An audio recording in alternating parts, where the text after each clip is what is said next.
문재인 대통령이 김상조 공정거래위원장을 청와대 정책실장에, 이호승 기획재정부 제1차관을 청와대 경제수석으로 지명하는 깜짝 인사를 단행했다. 집권 3년 차를 맞아 김 위원장을 경제 컨트롤타워로 세워 그간 밀려나 있던 공정경제를 전면화시키겠다는 의지를 담은 인사로 풀이된다.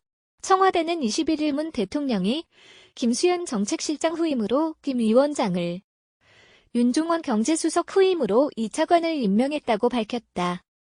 김수현 실장은 초대 정책실장을 맡은 장하성 전 실장으로부터 바통을 넘겨받은 지 7개월 만에 전격 교체됐다. 경제수석 교체는 1년 만이다.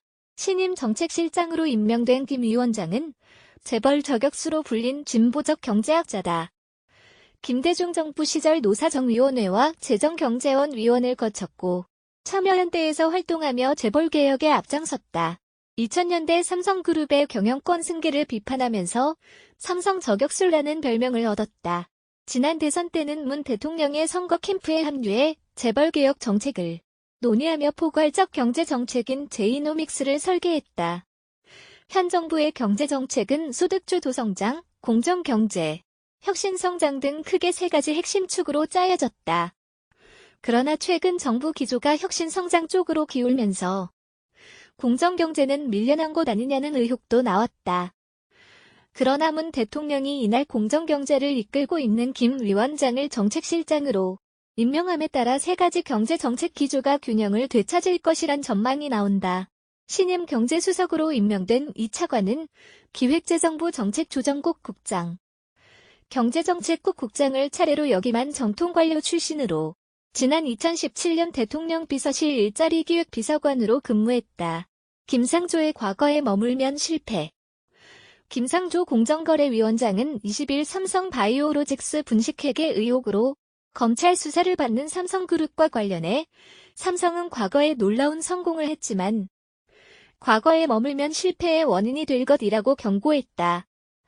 김 위원장은 이날 라디오 오태훈의 시사본부에 출연해 법률적 위험 관리에만 매몰돼 있는 그룹은 결코 좋은 결과를 가져오지 못했다며 이같이 밝혔다. 김 위원장은 삼성 바이오로직스 사건이 삼성그룹 지배구조에 미칠 영향에 대해 관리하는 것은 임원급의 최대 관심사겠지만 거기에만 머물면 기업의 생존 자체가 어려워진다며 대표이사 등 의사결정자가 지배구조와 비즈니스 모델에 대해 스스로 결정 내리고 책임지는 모습을 보일 때만 기업의 어려움을 극복하고 새롭게 나아갈 수 있다고 강조했다. 그러면서 삼성그룹은 국정농단 사건도 있었고 삼성 바이오로직스 수사도 있지만 이런 상황에서 삼성그룹의 지배구조를 어떻게 개선하고 미래 먹거리를 만들어 나갈 것인가에 대해 이재용 부회장이 좀 더 적극적으로 결정해야 한다며 그 과정을 국민에게 설명하고 책임지는 자세가 필요하다고 덧붙였다. 김 위원장은 이날 성공은 자만을 낳고 자만은 실패를 낳는다는 인텔의 공동창업자 앤디 그로버 전 회장의 자서전 문구를 소개하며 새로운 삼성을 만드는 것은 이 부회장의 책임이다.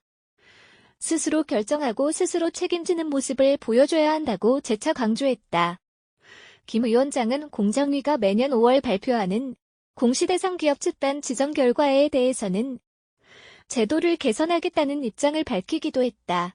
그는 내년쯤에는 공정위의 동일인 총수, 지정 절차를 현실과 부합하는 방향으로 개선해야겠다는 생각을 하고 있다며 올해 동일인 지정 과정에서 여러 가지 이슈가 있었지만 과감한 변화는 없었다고 말했다.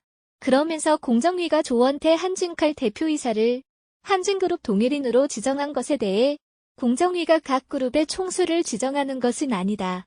오해다며 그룹의 최고 의사결정자가 누군지는 그룹이 스스로 결정하는 것이라고 강조했다. 김 위원장은 동일인 지정제도에 대한 개선을 약속하면서 공정거래법에 명시돼 있는 현행 제도에 대한 아쉬움을 나타냈다. 그는 그룹의 최고 결정자가 누구인지는 공정거래법이 아닌 상법이 판단하도록 규정돼야 한다며 아쉽게도 상법에는 지배 개념이나 기업 집단 개념 자체가 없다. 그러다 보니 지배 개념 등이 행정법인 공정거래법으로 넘어온 것이라고 설명했다. 이어 법의 기초에 공정위가 재벌 시책의 적용 범위를 정해야 하니까 그에 따른 절차 규정을 두고 그룹 계열사에 친족 범위를 신고하라고 하고 그에 대한 책임을 지는 사람을 지정하는 것이라며 동일인으로 지정한다고 해서 그 사람이 총수고 결정자는 아니다. 괴리를 축소시킬 필요가 있다고 덧붙였다. 공정위의 재벌개혁이 재벌을 옥죄기 위한 것이 아니라는 입장도 다시 한번 밝혔다. 김 위원장은 재벌개혁을 위해 20년간 시민운동을 했지만 재벌을 한국 경제의 소중한 자산으로 거듭하게 하기 위함이지 해체하기 위해 네거티브 캠페인을 펼친 것이 아니다며 공정거래법만으로 하는 게 아니라 여러 경제법, 제도, 관행을 다 함께 개선할 때 한국 경제가 선진경제를 갖출 수 있는 것이라고 강조했다. 이어 한국 발전 과정에서 재벌이 해왔던 밝은 면은 유지, 발전해야 하겠지만 지금 시대 상황에 맞지 않는 부분은 개선하고 나아가 발전할 수 있도록 하는 게 재벌개혁의 참뜻이라며 21세기 4차 산업혁명기에 맞게 방법도 개선돼야 한다고 말했다. 2010년대 들어 재직한 공정거래위원장 4명 중 현 김상조 위원장이 시장 질서를 어지럽힌 기업에 대한 과징금 부과나 검찰 고발 등 조치를 가장 활발하게 많이 했다는 분석 결과가 나왔다. 문재인 대통령의 대선 공약인 공정경제를 주도하면서 김상조 위원장은 엄격한 법 집행을 강조하고 있다. 경제개혁연구소 소장 김우창 고려대 교수는 24일 공정거래위원장별 제재조치 현황 분석 2011년에서 2018년이라는 내용의 경제개혁 리포트를 발표했다. 경제개혁연구소는 바른미래당 최이배 의원의 용역을 받아 공정위의 제재와 관련한 정책 방향을 확인하기 위해 2011년부터 2018년까지 공정거래법 위반에 따른 조치 현황을 위원장별로 분석했다.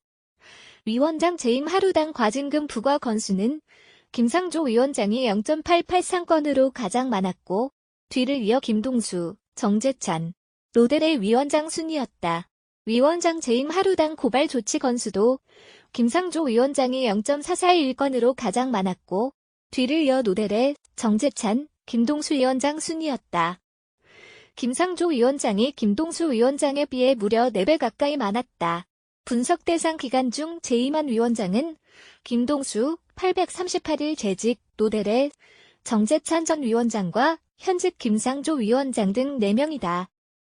이 기간 공정거래법 위반으로 과징금을 부과받은 사업자는 총 2,199개사로 김동수, 정재찬, 김상조, 노데레 위원장 순으로 많았다.